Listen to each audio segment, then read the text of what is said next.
قال ربنا ظلمنا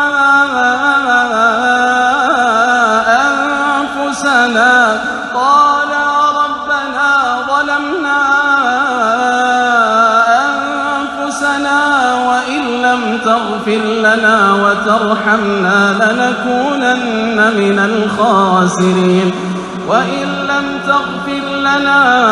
وترحمنا لنكونن من الخاسرين قال اهبطوا بعضكم لبعض عدو ولكم في الأرض مستقر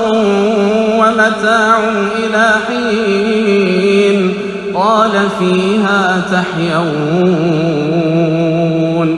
وفيها تموتون ومنها تخرجون